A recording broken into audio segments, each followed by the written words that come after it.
Yo guys, Rated Tom here, welcome back to another video. As you can tell by the title, in today's video we're going to be looking at 7 new things that are coming to FIFA 21 that you may or may not know about.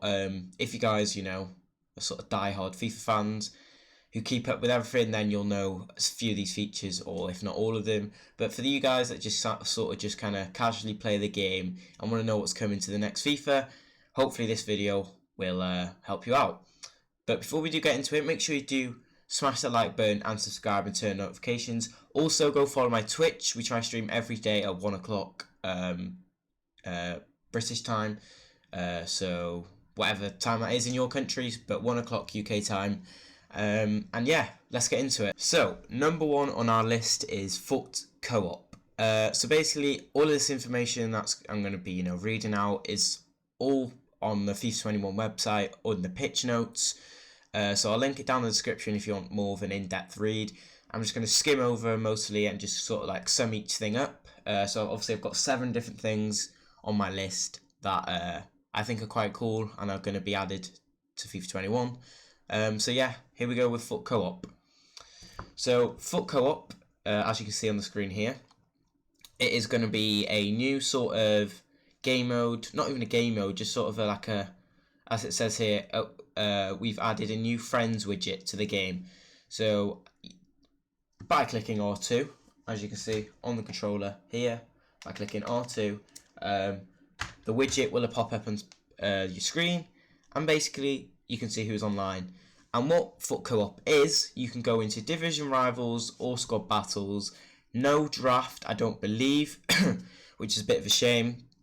But you can go to division rivals or squad battles with your mates and play together as if you were doing seasons together.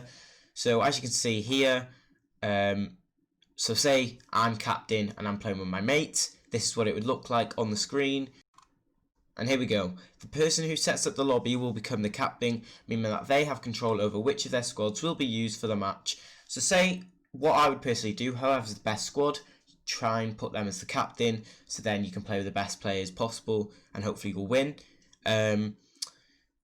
From the lobby, both players will see the captain's top rated players from their current active squad, and when both players are ready, the captain will have the ability to start the game in the chosen mode. So a bit in Foot Co-op as well. Say I'm just, because you can do it in division rivals, say I just want to play div rivals by myself, you get the choice just to play by yourself. But you also get the choice to play with your mate as well, as when you load into div rivals. As you can see here, play against a solo or co-op, play against solo players only. So yeah, as you can see there, pretty interesting. So for you guys that like to play with your mates, this will be a very nice game mode. I can see it being quite fun as well, because seasons can get a bit repetitive, but when you're playing an ultimate team with your squad, or well, whatever squad you want really, yeah, it's going to be quite cool. So let's move on to the next thing that's going to be added.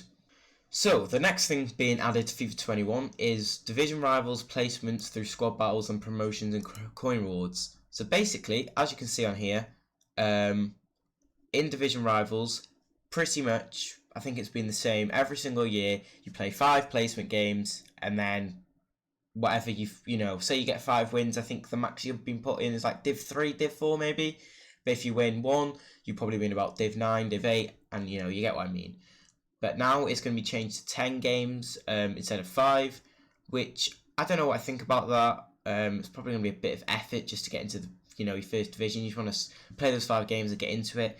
10 games may be a bit too much, but as you can see on here, coins have now and rewards have now been added to division rivals. So if you've played FIFA 20, you'll know once you division up, well done, clap on the back. But other than that, you won't get anything else. But now, as you can see on the screen, coins are being added. Maybe packs, I'm not sure, but we can only see coins at the moment. So as you can see, 10k for getting into Division 1. Hopefully, though, that will not be a a real sort of measurement of what you'll get, because 10k for getting to Div 1 is pretty pointless. But yeah, that's quite good. They used to have it like that, back in the old FIFAs. Well, when I say old, it was only a couple of years ago, but it hasn't been in the past few. But now it's back. I think that's a bit more rewarding for for divisioning up. Next, division rivals, weekly match cap, and new tiers. As mentioned earlier, another change that we're implementing this year is a cap on the number of games that will contribute to the weekly scores accumulation in Division Rivals. This change is being made after seeing positive results of squad battles as a way to ensure that those who play in the Division Rivals weekly competition have more predictable experience week to week. Now after completing your first 30 games of Rivals, the matches will stop adding to your weekly score.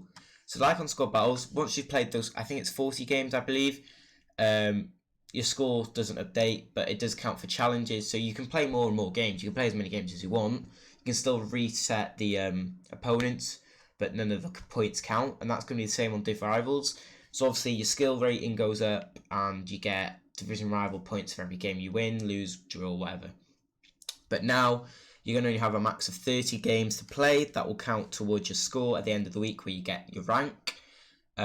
So that is interesting, I guess, because it'll be maybe a bit easier for like when you're doing challenges, so people won't necessarily go in full sweat mode in the Division Rivals, because they'll know if they are, that's going to be a part of one of their games sort of thing that they maybe want to be using towards getting better ranks, especially at the start of the game as well.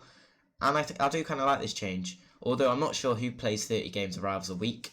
And maybe at the start of the FIFA you will, but within like a few months you're not going to be playing 30 rival matches a week really. This change pairs nicely with the addition of a new rank in the leaderboards that are being added to balance the efforts required to reach some of the middle rank rewards. Division Rivals will now feature 6 ranks instead of 5 to split players a bit more, making their results and weekly matches a slightly higher factor in where they finish the competition. So that is all the Division Rival stuff. So that is number 2. Now we're going to move on to number 3. So the next feature, as you can see on screen, is the rewind button sort of application thing that has been added only to kick off. But I think it is a very, very interesting addition, and it could, you know, improve your sort of... It could improve you as a player pretty much. So basically, this feature allows you to go back in time and replay in-game moments to practice or change the course of a match. Missed a clear chance in the box, rewind to the moment before your shot and try again. You can rewind back up to 30 seconds with some limitations that are described below, but beware, once you do, that's the new timeline you'll have to work with, and you won't be able to undo and go back to where you were before activating this feature.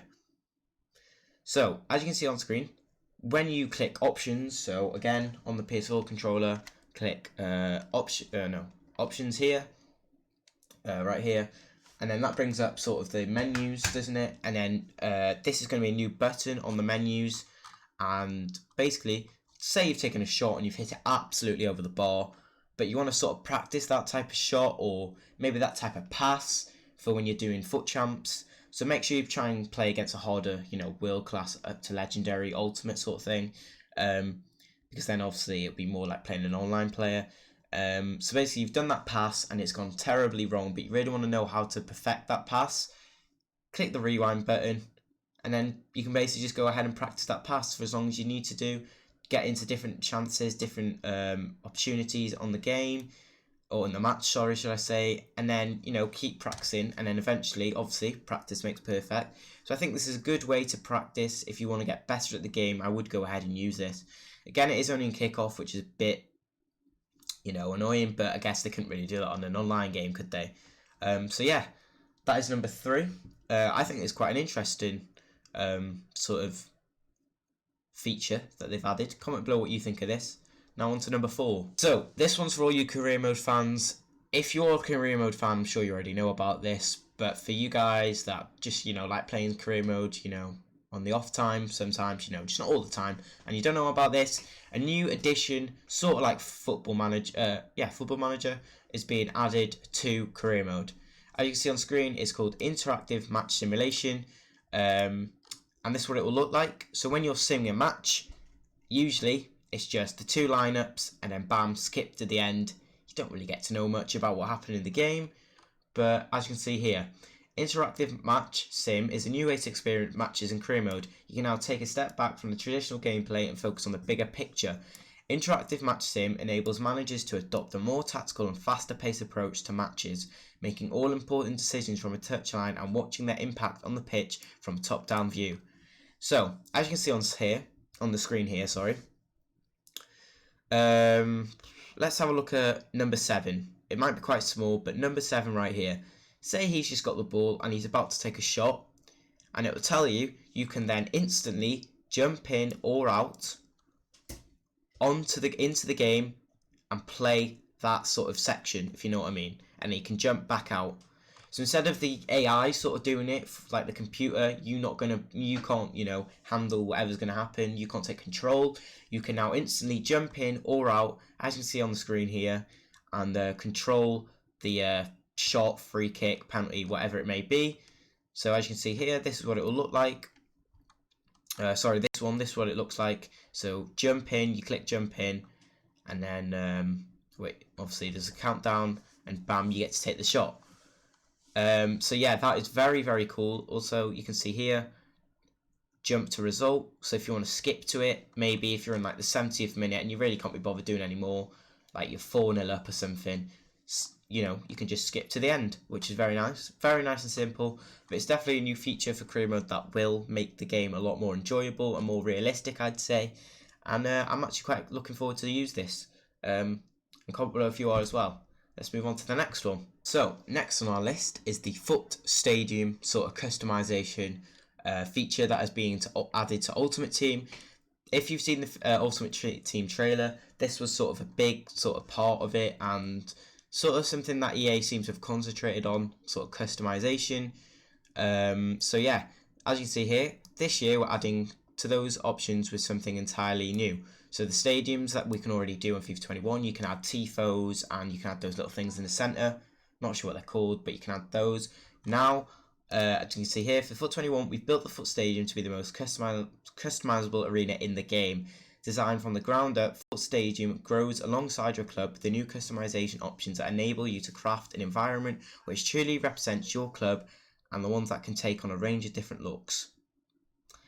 Whether you're interested in following a unique theme based on some of the custom content in-game, crafting a theme that's representative of your favourite club, or somewhere in between, you'll find all kinds of different options to realise your vision. So as you can see on here, very detailed sort of look at how you can customise sort of everything pretty much. So the stands, how the stadium looks, and then if we scroll down here, we can see that we've got the golden goat again, which can be added into the stadium. And then here we've got all of the pictures. So if you're a City fan, you can add City badges, Atletico Madrid. Here on this one, very, very customizable stadium. It's been customized quite a lot. So you've got the pink, or this, maybe that's someone's favorite color. Then you've got some, a Pele tifo. So much stuff that you can add. Yeah, as you can see here, we're excited to get online to the range of stadium configurations from the community with all your customization options visible to your opponents in a home match. What kind of welcome are you going to give them? On to the next one. So the next feature we're looking at is meaningful moments. In the past, special items have been limited to in the way that they could be upgraded. Limited to 6 base attributes on a player item: pace, shooting, passing, dribbling, defending, and physical.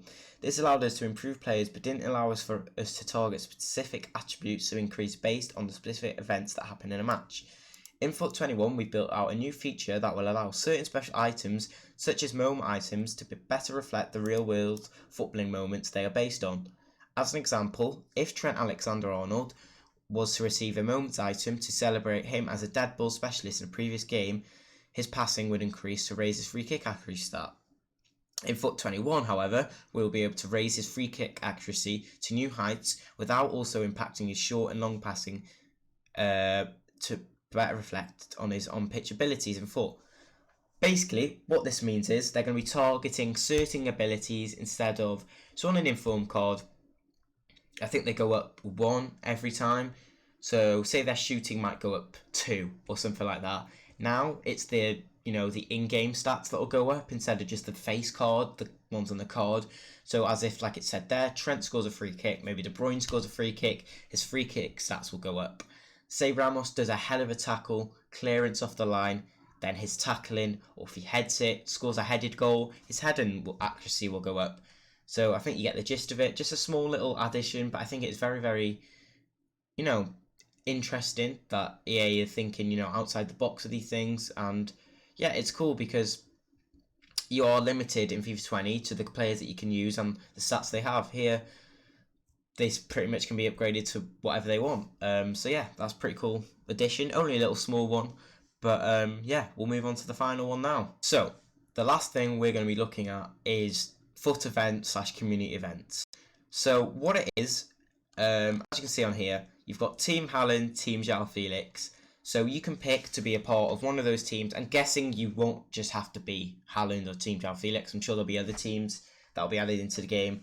So as it says here, team events will divide the community into different teams to compete head-to-head for rewards.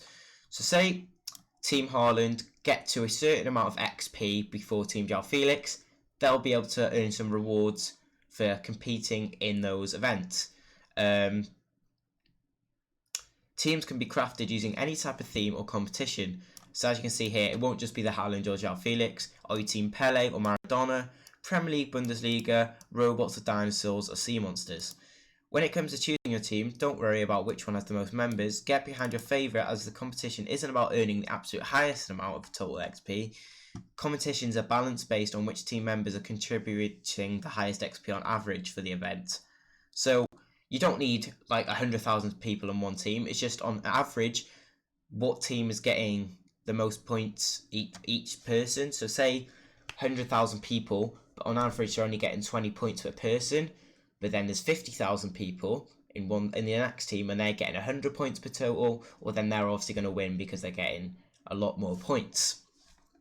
Yeah, nice little addition that they've added. Another way just to get rewards, because I feel like in FIFA 2020 you aren't rewarded for many things, but in this one you are going to be getting rewarded for lots and lots of things in FIFA 21. So hopefully more packs, more coins, more way to pack better players, because let's be honest, and if you're not on the red list, you're not going to pack much, are you, in FIFA 21, FIFA in general, until like the big packs come out at the end of the year. But start of the year, having all these packs and coins to spend on things could be a way of being able to pack or get better teams earlier on, which again will just make things a lot better to play as a player.